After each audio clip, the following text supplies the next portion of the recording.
로마서 8장 12절로 17절에 있는 말씀을 우리 한 절씩 서로 교도하게 보겠습니다. 제가 먼저 12절 읽겠습니다. 그러므로 형제들아 우리가 빚진 자로 돼 육신에게 져서 육신대로 살 것이 아니니라.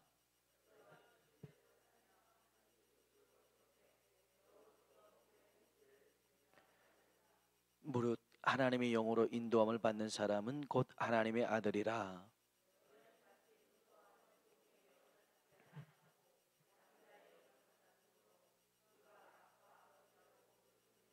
성령이 친히 우리 영과 더불어 우리가 하나님의 자녀인 것을 증언하시나니 자녀이면 또한 상속자 곧 하나님의 상속자요 그리스도와 함께한 상속자니 우리가 그와 함께 영광을 받기 위하여 고난도 함께 받아야 할 것이니라. 아멘. 아멘. 하나님의 은혜가 우리에게 임하길 주의 이름으로 축원합니다. 한번 인사합시다. 옆 사람 보고요. 하나님의 은혜가 당신에게 임하길 원합니다. 하나님의 은혜가 당신에게 임하길 원합니다. 아멘. 하나님의 은혜 가운데 지난 주일부터 어제까지 봉송회를 잘 마쳤습니다. 많은 성도님들이 참여해 주셨고 또 섬겨 주셨기에 풍성한 그런 집회이지 않았나라는 생각이 듭니다. 또 모든 일정들이 어떻게 그렇게 조화롭게 이루어졌는지 오늘 아침에 교회로 왔는데 옆에 공사 현장에서 이 콘크리트 작업을 하더라고요. 그래가지고는 출입을 못했어요. 그래서 길 건너편에다가 이제 주차를 하고 이렇게 했는데 어제까지 화물연대에 파업했잖아요. 그래서 콘크리트 작업을 올려야 되는데 그 화물연대 파업하는 바람에 그걸 못했는데 우리 집회 딱 끝나고 나니까 부러져가지고 이렇게 되더라고요. 저는 이것도 하나님의 섭리라고 생각합니다. 어떤 사람들은 그래요. 야 그게 뭐 다 우연이지 어쩌다 보니까 운 좋게 얻어 걸린 거지 이렇게 말들 하곤 하는데요. 물론 우연일 수 있습니다만은 기도하는 사람에게는 응답인 줄로 믿습니다. 기도했기 때문에 응답이겠죠. 부흥회는 은혜와 축복을 받는 시간입니다. 그런데 엄밀히 따지면 은혜와 축복의 물꼬를 트는 시간입니다. 그 시간을 통해서 물꼬를 두고 그 다음에 부흥회 이후에 은혜와 기적을 폭포수처럼 받아야 될 줄로 믿습니다. 그러니까 꼭 그때만 은혜 받는 게 아니라 그때는 탁 터뜨려서 지금 우리에게 은혜가 부어지는 건데 그 물꼬를 터뜨리는 게 뭐냐면 순종입니다. 그래서 이사야 1장 19절에 이런 말씀이 있는데 한번 따라해 봅시다. 너희가 즐겨 순종하면 즐겨 뭐 한다고요? 즐겨 순종하면 땅의 아름다운 소산을 먹을 것이요. 순종을 하되 즐겨이 순종하면 땅의 아름다운 소산을 먹게 되더라는 겁니다. 그 다음 20절에 보면은 너희가 거절하여 배반하면 칼에 삼켜지리라 여호와의 입의 말씀이니라 그랬어요. 사실 어떤 말씀을 하나님 우리에게 주셨을 때 순종하기까지는 참 힘들어요. 많은 갈등이 있어요. 유혹도 있어요. 해야 되나 말아야 되나 이런 것들이 많은데 막상 순종하고 나면 그 모든 결과는 하나님이 책임지신 줄로 믿습니다.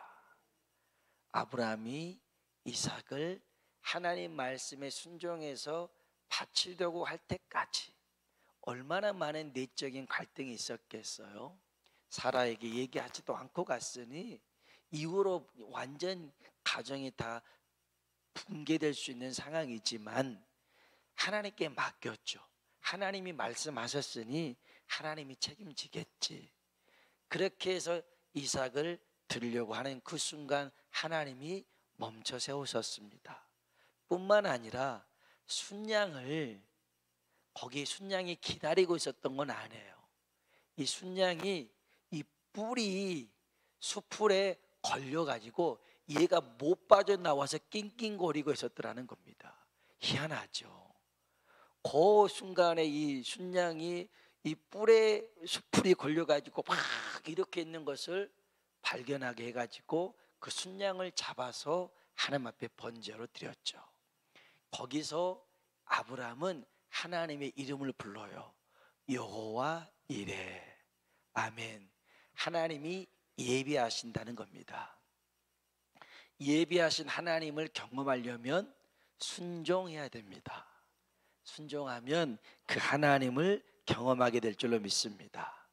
자, 오늘 우리가 읽었던 로마서 8장 말씀에 보면 사도 바울은 우리를 빚진 자라고 얘기합니다. 빚진 자입니다. 이미 바울은 자기 자신을 빚진 자라고 소개해요. 로마서 1장 14절에 보니까 헬라인이나 야만인이나 지혜 있는 자나 어리석은 자에게 다 내가 빚진 자라 그래요. 바울은 빚진 자의 마음을 가졌어요. 무엇에 빚을 졌냐면 복음의 빚을 졌습니다. 복음의 빚을 졌어요. 이 빚을 졌으면 갚아야 되잖아요. 갚아야 됩니다. 누구에게 빚을 졌냐? 바울은 예수 그리스도에게 빚을 졌더라는 겁니다. 우리 성경 한 구절 보겠습니다. 디모데 전서입니다. 신약 성경 디모데 전서 1장 12절부터 보겠습니다.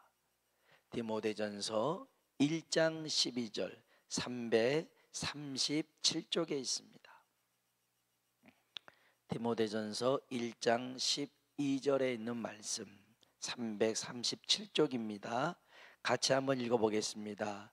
나를 능하게 하신 그리스도 예수 우리 주께 내가 감사함은 나를 충성되이 여겨 내게 직분을 맡기심이니. 아멘. 주님이 바울에게 직분을 맡겼대요. 근데 충성해서 맡긴 게 아니라 충성되이 여겨서 충성스럽게 봐줘서 직분을 맡겼대요. 그런데 언제 맡겼느냐? 13절 볼까요? 13절입니다. 내가 전에는 비방자요 박해자요 포행자였으나 도리어 긍휼을 입은 것은 내가 믿지 아니할 때에 알지 못하고 행하였음이라. 아멘. 믿지 아니할 때 알지도 못하면서 말로 비방을 합니다. 그 다음에요, 여기 보니까 박해하고 폭행합니다. 행동으로 우리 주님을, 주를 믿는 자들을 핍박하기 시작합니다. 순복음 의정부교회, 지금은 원로 목사님이죠. 박종선 목사님이라는 분이 계신데, 조용기 목사님이 저 대조동에다가 천막교회를 이렇게 쳐서 시작할 때였습니다. 그런데 이 목사님이 예수님 안 믿었는데 그 천막교회 밑에다가 친구랑 같이 방을 얻어서 살고 있었어요. 그런데 그 위에 교회에서 매일 새벽부터 하루 종일 종치고 북치고 박수치고 너무너무 시끄러운 거예요. 그래가지고서는 이 목사님이 그때는 이제 종이 없으니까 산소통 있잖아요. 산소통을 때리면서 가스통 땡땡땡 하니까 그 산소통을 고물싸게 팔아서 버리고, 그 다음에 천막이나 북은 다 찢어버리고, 너무 시끄럽다고 빨래 널어놓으면 그 빨래 걷어다가 쓰레기통에 집어넣어버리고, 그렇게 심하게 교회를 핍박했더라는 겁니다. 그러는 중에 24살 때 성령님께서 감동을 주시는데, 야, 너 주의 종 핍박하지 마라, 너 그러다 죽는다, 이런 마음을 주시더라는 겁니다. 그 뒤로 하나님의 전적인 은혜 가운데 그렇게 교회를 핍박했던 자가 이제는 그 북을 다 찢었던 자가 오히려 북을 치며 다니면서 그때의 별명이 북치기 박이었다라고 그래요. 북치기 박. 북치기 박치기 거기 나온 것 같아. 북치기 박이었다는 거예요. 그래서 치면서 했더라는 것입니다. 놀랍죠. 하필이면 왜 그런 사람을 불러서 교회를 핍박하고 어렵게 하는 사람을 불러서 주의 종을 삼아서 하나님 일을 하게 될까? 그게 바울도 마찬가지였거든요. 바울도 예수 믿는 사람들을 그렇게 핍박하고 예수를 핍박했던 그를 주님이 충성되이 여겼어요. 아니 지금 해를 가하고 있는데 오히려 귀하게 여기고 그에게 주의 종을 맡겼던 것은 14절에 나와요. 14절 같이 한번 읽어봅시다. 우리 주의 은혜가 그리스도 예수 안에 있는 믿음과 사랑과 함께 넘치도록 풍성하였도다. 아멘. 주의 은혜가 넘치도록 풍성했더라는 겁니다. 하나님의 은혜가 여러분과 여러분 가정에 넘치도록 풍성하길 주의 이름으로 축원합니다. 이 은혜가 넘치도록 주어지니까 세상에 자기는 자격이 안 되잖아요. 솔직히 그렇게 예수님을 핍박하고 예수 믿는 사람을 감옥에 쳐넣고 스데반이 죽을 때 그것을 동의하고 스데반의 옷을 붙들고 있었던 그가 어떻게 주의 종이 될 수 있겠냐 이거죠. 아무리 봐도 자기에게는 자격이 안 되지만 그것보다 주의 은혜가 넘치도록 풍성했더라는 겁니다. 그래서 가능했어요. 제가 영화를 이렇게 보는 것 중에 인생 영화가 몇 개가 있는데요, 하나는 인생은 아름다워라는 영화가 있고 참 좋은 영화예요. 또 하나는 브레이브 하트라는 그런 영화가 있고 또 하나는 광해라는 영화입니다. 그래서 저는 이 광해 영화를 보통은 잘 한 번 보고는 잘 보는데 몇 번을 봤는 것 같아요. 진짜 브레이브 하트는 2번 봤고 이 광해는 수도 없이 본 것 같아요. 근데 이 광해가 조선 15대 왕인데요, 자기를 죽이려는 사람들이 많아요. 그래서 비슷한 사람을 대역으로 삼았어요. 그런 얘기 있잖아요. 김정은 북한에도 김일성, 김정일 이렇게 해가지고 그때도 비슷한 사람들 대역으로 썼다는 거 있잖아요. 이 광해도 그랬다고요. 그렇게 해서 이제 자기가 독에 중독이 됐을 때에 대역을 세워놓고 치료를 하게 됩니다. 영화 얘기입니다. 근데 이 사실을 몇몇 사람만 알아요. 도송지, 그리고 뭐 대관 내시, 그 다음에 도부장, 이렇게 그 경호하는 호위무사죠. 근데 이제 진짜 이 대역을 쓸 때에는, 왕으로 쓸 때에는 이 호위무사에게는 비밀로 합니다. 애가 깐깐하거든요. 꽈종꽈종해서 앞뒤가 그냥 꽉 막힌 사람이라 원리 원칙대로 하는 사람이니 이 친구한테는 비밀로 합니다. 근데 이제 이 대역이 중전을 만나러 가는 순간 이 호위무사가, 도부장이 가짜라는 것을 알고 칼을 겨눕니다. 그래서 이 대역이 아주 임기응변해가지고 자기가 왕임을 자연스럽게 넘어가요. 그래서 이 도부장이 왕한테 칼을 겨눴다고 스스로 자결하려고 하는 것을 이제 이 대역이 어떻게 해서 막아내고 살려냅니다. 그리고 얼마 있다가 이 도부장을 찾아가요. 그때 대역이 이런 말을 합니다. 너의 죄를 아느냐? 너의 죄는 내게 칼을 겨눈 게 아니다. 나를 지켜야 할 네가 스스로 목숨을 버리려고 한 것이다. 이제부터 그 칼은 나를 위해 사용해라. 그런 거예요.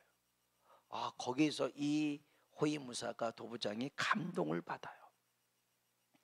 이제 어찌어찌해서 왕노릇 끝나고 이 대역이 몰래 궁을 빠져나가게 됩니다. 근데 진짜 왕이 와서 천한 신분의 이 기생집에서 그 만담꾼이었거든요. 천한 신분의 이가 용상을 더럽혔다고 해서 부하들을 보내서 죽이려고 합니다. 이때 이 도부장이 막아서요. 그리고 이 사람을 보내고 이들과 싸워서 지킵니다. 근데 지키다가 칼을 맞아서 막 죽어가는데 이 모습을 보고 도망쳤던 대역이 버선발로 신발을 던져버리고 막 와서 끌어안습니다. 그때 이 죽어가는 이 도부장이 그 버선발을, 야, 자기를 위해서 버선발로 달려오는 사람이 있구나. 그래서 그 버선발을 붙들고 행복하게 죽는 모습이 나옵니다. 여러분도 한번 이 광해라는 영화를 봤으면 좋겠는데, 빛 얘기하고 있습니다.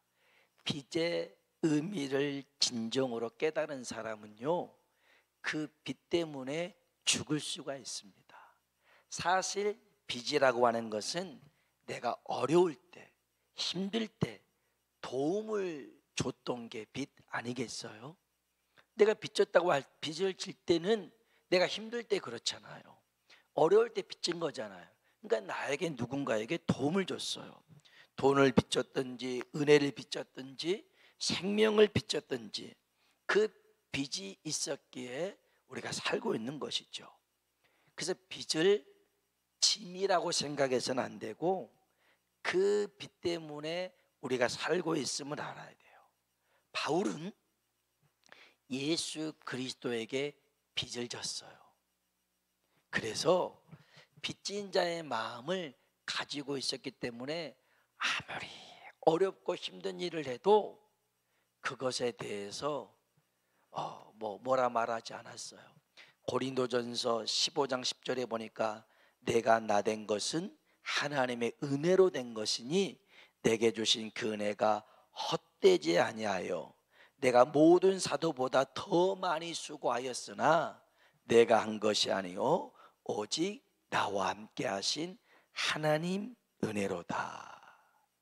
많은 일을 했어도 자기를 드러내지 않아요.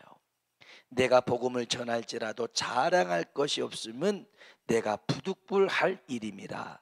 만일 복음을 전하지 아니하면 내게 화가 있을 것이로다. 고린도전서 9장 16절이에요.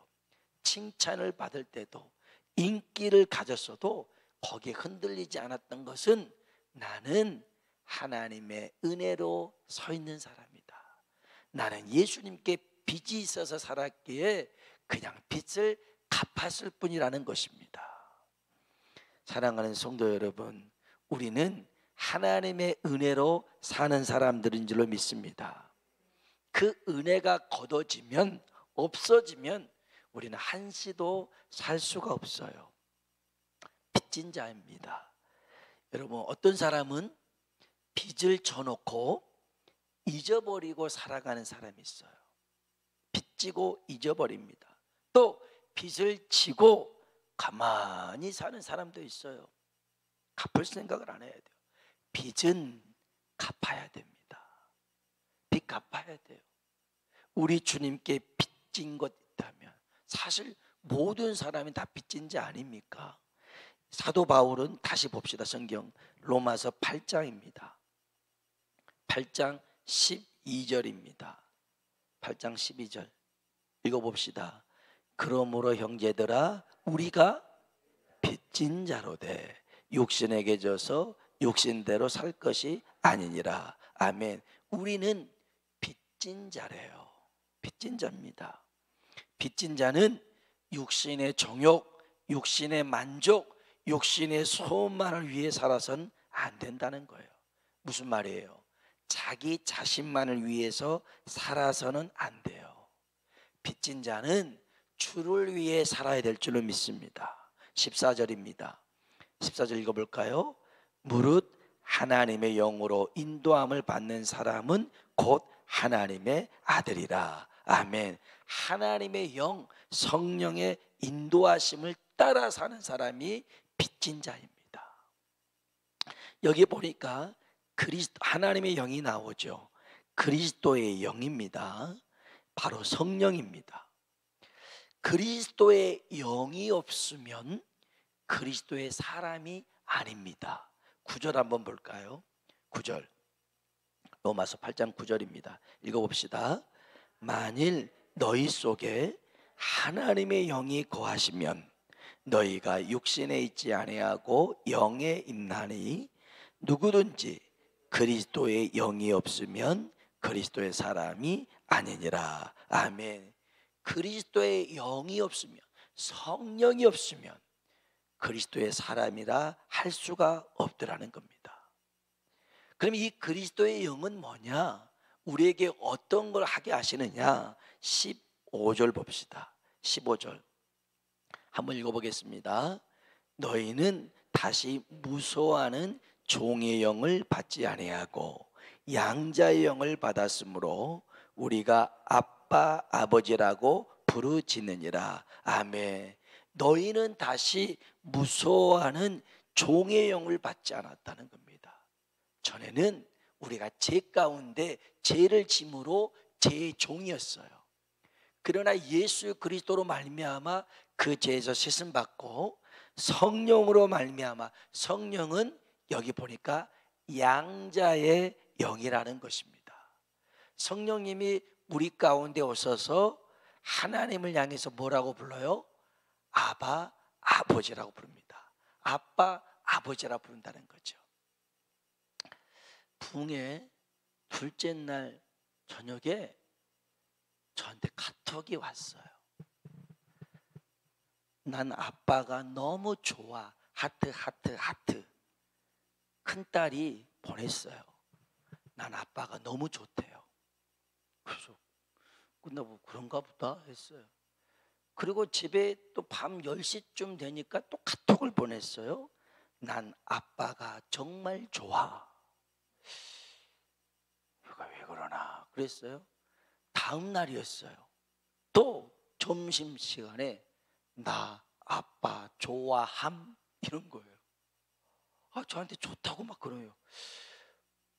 그래서 나한테 이렇게 좋아하는데 뭘 해야지?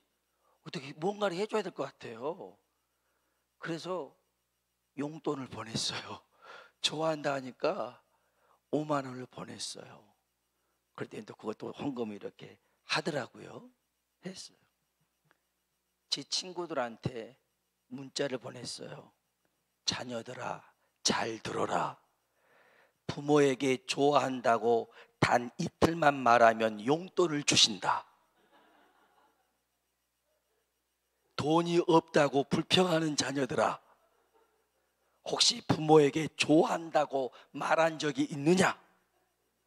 없다면 지금 당장 해보거라. 놀라운 결과가 나올 것이다. 이렇게 친구들한테 보낸 거예요. 네, 이걸 보고 깨닫는 게 있어요. 이거다. 여러분, 우리도요, 하나님 앞에 하나님 나 이거 해주고 저거 해주면 하나님 사랑합니다 그러지 말고요, 그냥 던져보세요. 하나님 사랑합니다. 그리고 또 하나님 사랑합니다 또 해보세요. 얘가 왜 이러나 그런다고요. 그거를 한 이틀만 계속 해보세요. 하나님 사랑합니다 그러면 하나님이 뭔가를 줘야 될 것 같은데 뭘 주지 하다가 우리에게 가장 좋은 것을 주시는데 성령의 충만함을 주실 줄로 믿습니다. 아니, 아버지의 마음이, 부모의 마음이 이런데 하나님이 우리의 뭐라고요? 아빠, 아버지라고요. 우리도 하나님 앞에 아빠, 아버지 사랑합니다 그 말만 해도 하나님이 몸둘 바를 모르신다니까요. 스바냐 3장 17절에 너의 하나님 여호와가 너희 가운데 계시니 그는 구원을 베푸실 전능자라. 그가 너로 인하여 기쁨을 이기지 못하시며. 우리 보면서 찡그리시고 화를 내시고 짜증내는 아버지가 아니라 뭘 더해줄까 이런 하나님 아버지라는 것입니다. 그 아버지가 우리 하나님이신 줄로 믿습니다. 그렇기 때문에 성령님이 우리 안에 계셔서 하나님을 향해서 아빠, 아버지라고 부르게 만들어요. 부르게 만듭니다. 여기서 놀라운 한 가지 중요한 사실이 14절에 나옵니다. 14절, 로마서 8장 14절입니다. 읽어볼까요? 무릇 하나님의 영으로 인도함을 받는 사람은 곧 하나님의 아들이라. 아멘. 하나님의 영으로 인도함을 받는 사람이 하나님의 아들이래요.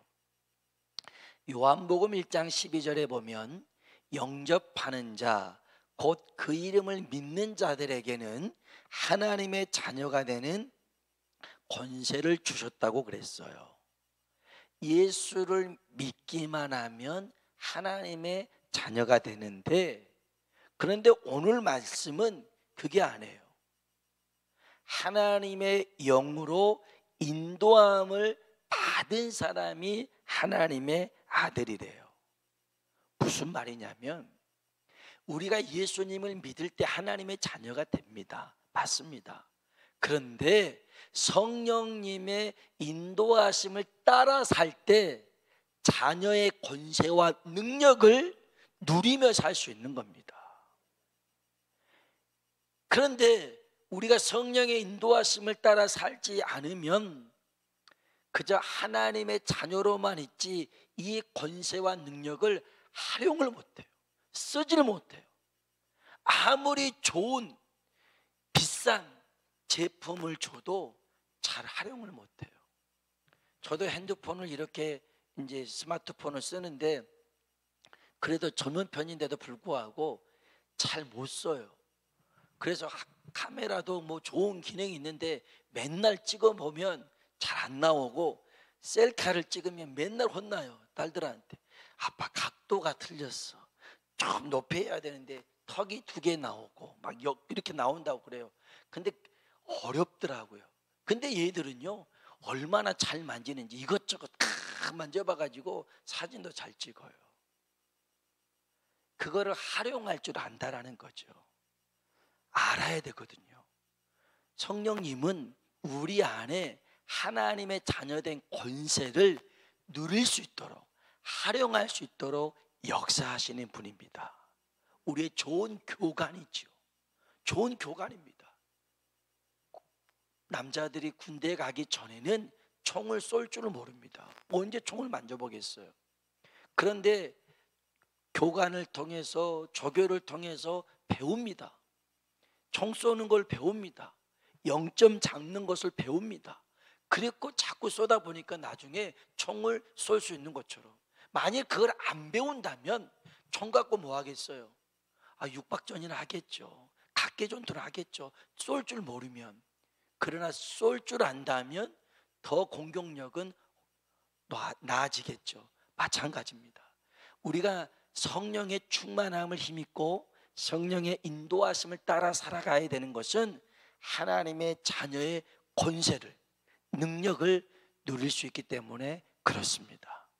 그래서 사도행전 1장 8절에도 오직 성령이 너에게 임하시면 뭘 받아요? 권능을 받아요. 권능을 받아요.